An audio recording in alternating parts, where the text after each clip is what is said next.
After Moses' passing, God calls Joshua to take up the mantle of leadership and guide Israel into the promised land. God assures Joshua that he will be with him as he was with Moses, promising Joshua strength, courage, and success as long as he follows God's law diligently. In obedience, Joshua mobilizes the people, instructing them to prepare provisions to cross the Jordan River in 3 days. Joshua's faith and resolve set the tone for his leadership, as he prioritizes God's commands and guidance. To gather information about their enemies, Joshua sends 2 spies to scout the fortified city of Jericho. There, the spies meet Rahab, a Canaanite woman with remarkable faith in Israel's God. Despite being part of a pagan city, Rahab recognizes the power of the God of Israel, and believing in Israel's victory, she hides the spies on her roof to protect them from Jericho's authorities. In return for her courageous act, the spies promise her family's safety during the upcoming invasion, giving her a scarlet cord to hang in her window as a sign of protection. Rahab's actions exemplify faith and courage, showing that even those outside of Israel could recognize and respond to God's presence. Once the spies return, reporting that the people of Canaan are fearful of Israel, Joshua prepares the people to cross the Jordan. As the priests carrying the Ark of the Covenant step into the river, the waters miraculously stop, allowing the people to cross on dry ground, a powerful sign of God's presence and provision. Joshua instructs 1 man from each tribe to gather a stone from the riverbed, and these 12 stones are set up as a memorial on the western bank of the Jordan. This stone monument serves as a lasting reminder for future generations of how God miraculously brought Israel into the Promised Land. After crossing the Jordan, Joshua circumcises the new generation of Israelite males who had not yet been circumcised during the wilderness wanderings. This act fulfills the covenant requirement and signifies the people's renewed commitment to God. They then celebrate the Passover for the first time in the land of Canaan, marking a shift from wilderness provision to the abundance of the Promised Land.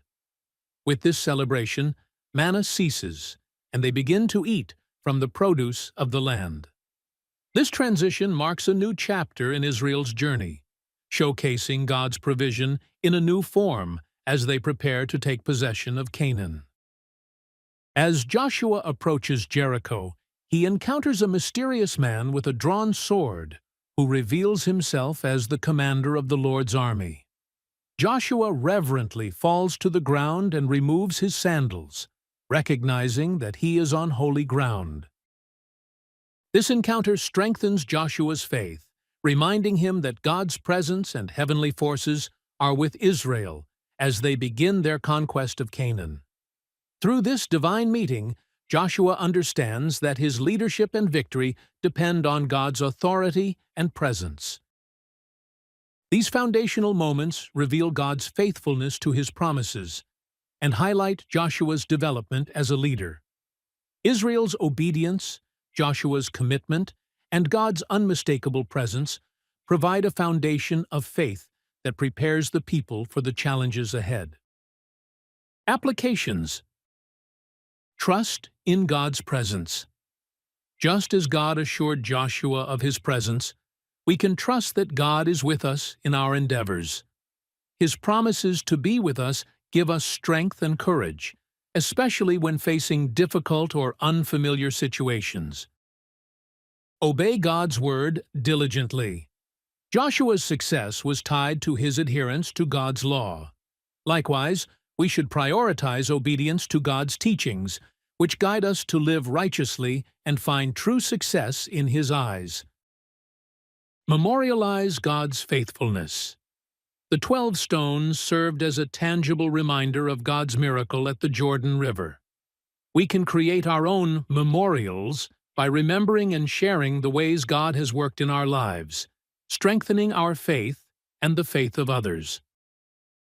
Remain open to God's provision. Israel moved from manna to the produce of Canaan, reminding us to embrace God's new provisions and opportunities in our lives. Trusting His timing and provision helps us grow and move forward in our faith. Recognize and respect holy moments. When Joshua encountered the commander of the Lord's army, he reverently acknowledged God's presence. We, too, should be attentive to moments when God draws near, responding with reverence and a readiness to follow His leading.